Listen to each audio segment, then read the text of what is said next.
Nagsimula ang pelikula nang tumugtog ng cello si Anna Nick sa kanyang silid at pumasok ang kanyang stepfather na palaging lasing, sinampal niya ng malakas sa pisngi ang dalaga at sinimulang pagsamantalahan. Itinulak siya ni Anna palayo gamit ang kanyang mga paa at tumalsik siya sa bedside table at nabasag ang plorera at nahiwa ang kanyang lalamunan ng mga shards nito at agad siyang namatay. Sa paglilitis, inamin ni Anna na ang nangyari ay self-defense ngunit sinabi ng kanyang ina na hindi kailanman gagalawin ng kanyang stepfather ang kanyang anak na babae. Hinatulan ng korte ang batang babae ng 4 na taon sa juvenile detention. Si Anna, kasama ang iba pang mga bilanggo ay dinala sa bilangguan kung saan sila ay pinaliguan gamit ang isang hose at binigyan ng isang kulay orange na uniforme. Binati ni Warden Frank ang mga bilanggo at sinabi na dapat nilang mahigpit na sundin ang mga utos ng gwardya. Si Anna ay inilagay sa isang selda kasama ang isa pang bilanggo na si Jeannie.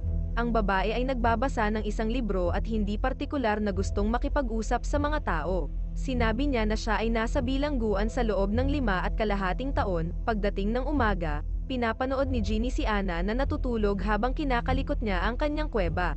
Halatang nagustuhan niya ang bagong dalaga. Kinabukasan, nilapitan ni Cody si Anna habang naglalakad. Siya ay walang pakundangan na nagsimulang magtanong sa bagong babae tungkol sa buhay bago ang bilangguan at binalaan siya sa pagsasabing ang iba pang mga bilanggo dito ay mga tunay na maitim ang bituka. Ayon sa masungit na babae, hindi magtatagal dito si Anna. Sa dining room, lumapit muli si Cody kay Anna at nag-aalok ng proteksyon dahil marami na ang nakatingin sa cute na babae. Gusto lang ni Anna na mapag-isa at tumayo mula sa mesa. Nang maglaon, nahuli ni Cody at ng kanyang grupo si Anna sa likod na silid at binugbog siya. Binalaan nila siya na kung sasabihin niya sa sino man, papatayin nila siya.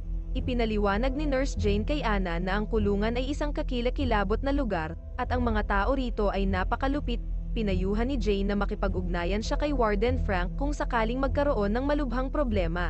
Lumapit ang batang babae sa warden at humiling sa kanya ng tulong. Sumagot si Frank na ang tanging paraan upang maiwasan ang karahasan ay ang solitary confinement, ngunit malamang na hindi ito makayanan ni Anna.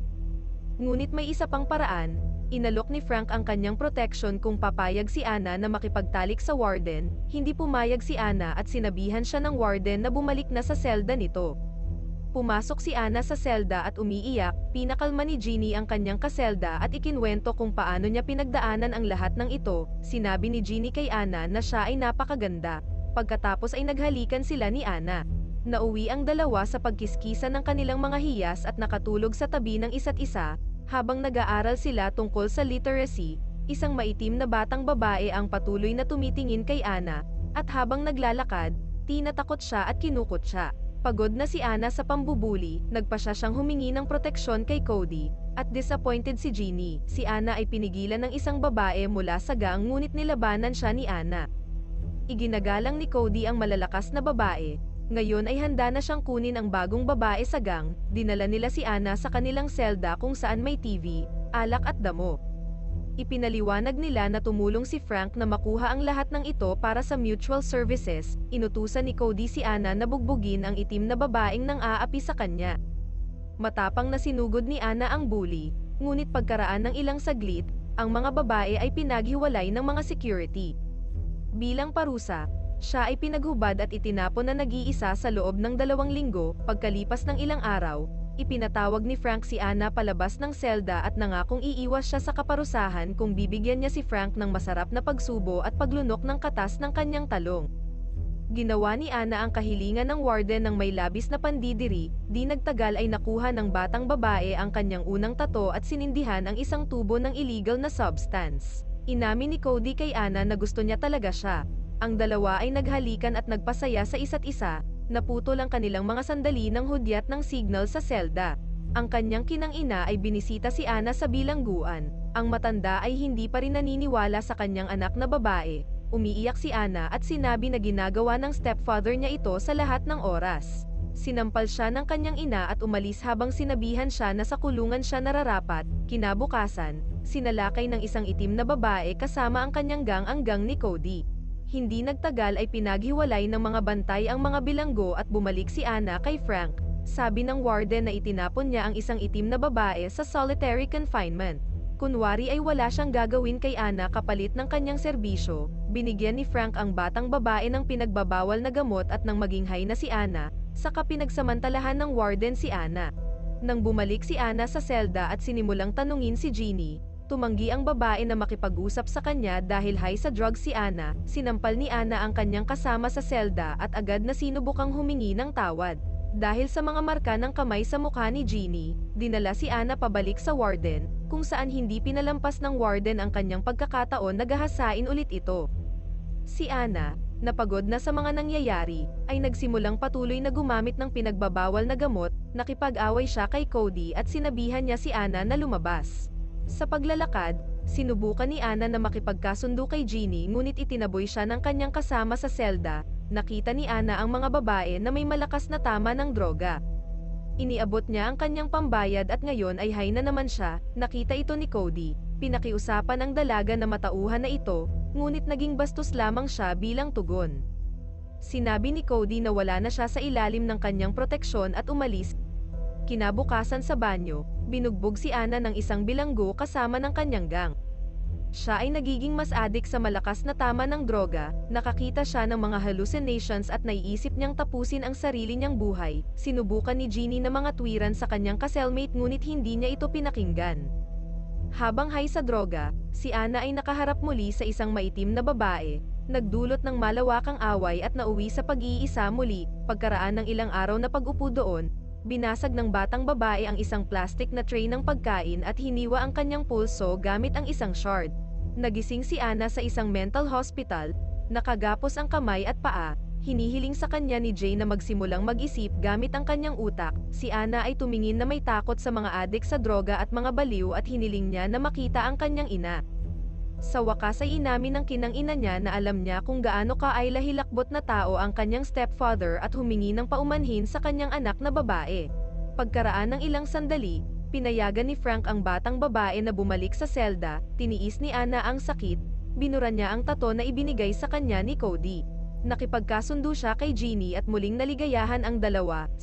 Sa cafeteria, binubuli ni Cody at ng kanyang barkada si Anna. Lumapit ang isang maitim na babae at isinubsob ang mukha niya sa plato nito. Walang ibang magpoprotekta kay Anna. Tinawag ng warden si Anna at binigyan siya ng tselo. Gusto niyang gumanap siya sa isang talent show sa bilangguan. Sa pasilyo, nahuli ni Cody si Anna at hiniwa ang kanyang mukha gamit ang isang labaha dahil sa pangahas na tinanggal ang kanilang tato. Binugbog ng gang ang dalaga. Pinalo nila ng malakas ang mga kamay nito para hindi na ito makatugtog ng instrument. Nang dumating si Frank sa ospital ng bilangguan, ipinagtapat ni Anna na siya ay binugbog ni Cody. Napansin ni Jane kung gaano kalibog na tinitingnan ng warden si Anna. Nang maglaon, sinabi ni Anna sa nurse ang katotohanan tungkol sa warden, na paulit-ulit siyang hinahalay nito. Hindi alam ng dalawa, pinapanood ni Frank ang mga babae sa hidden camera.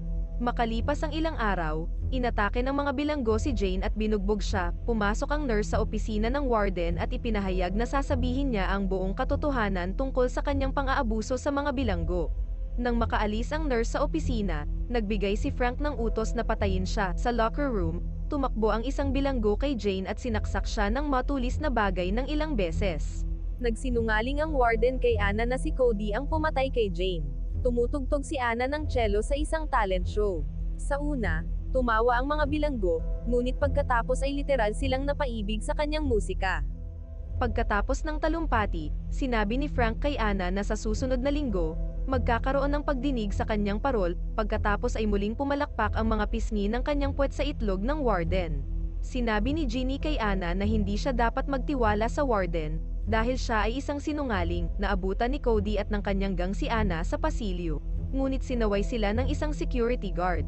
Hindi nagtagal, nakatanggap si Anna ng liham tungkol sa pagdinig. Napagtanto ng batang babae na malamang naisahan na naman siya ni Frank at siya ay humingi ng tulong kay Cody. Wala itong pakialam basta makapaghiganti ito sa masamang warden. Binigyan ni Cody si Anna ng cellphone at sinabihan siyang palihim na mag-record ng video kapag pinagsamantalahan ulit siya ng warden. Pagdating ni Anna sa opisina ni Frank, sinabihan niya itong magpatira ulit siya para makapagbigay siya ng magandang salita para sa kanya sa pagdinig ng kaso. Ni-record ni Anna ang buong proseso ng palihim. Kinabukasan, magsisimula na ang mga pagdinig sa kanyang kaso. Sinabi ni Anna sa mga hukom na nagsisi siya sa kanyang ginawa, ngunit nilabag ni Frank ang kanilang kasunduan at ipinahayag na si Anna, bilang isang malisyosong lumalabag sa batas, ay dapat manatili sa bilangguan. Tumanggi ang parole board na palayain ang bilanggo, at pagkatapos ay ipinakita sa kanila ni Anna ang video na nai-record sa opisina ni Frank. Ang warden ay agad na ikinulong para sa harassment. Si Frank ay dinala sa isang koridor kung saan ang mga bilanggo ay sumisigaw ng pagkagalit sa kanyang muka. Kinabukasan, sa wakas ay pinalaya ng komisyon si Anna. Sa labas, si Anna ay nilapitan ng kumikinang ina niya. Natapos ang pelikula ng pagkaraan ng ilang buwan, tumutugtog si Anna ng cello sa isang mas malaking konsyerto,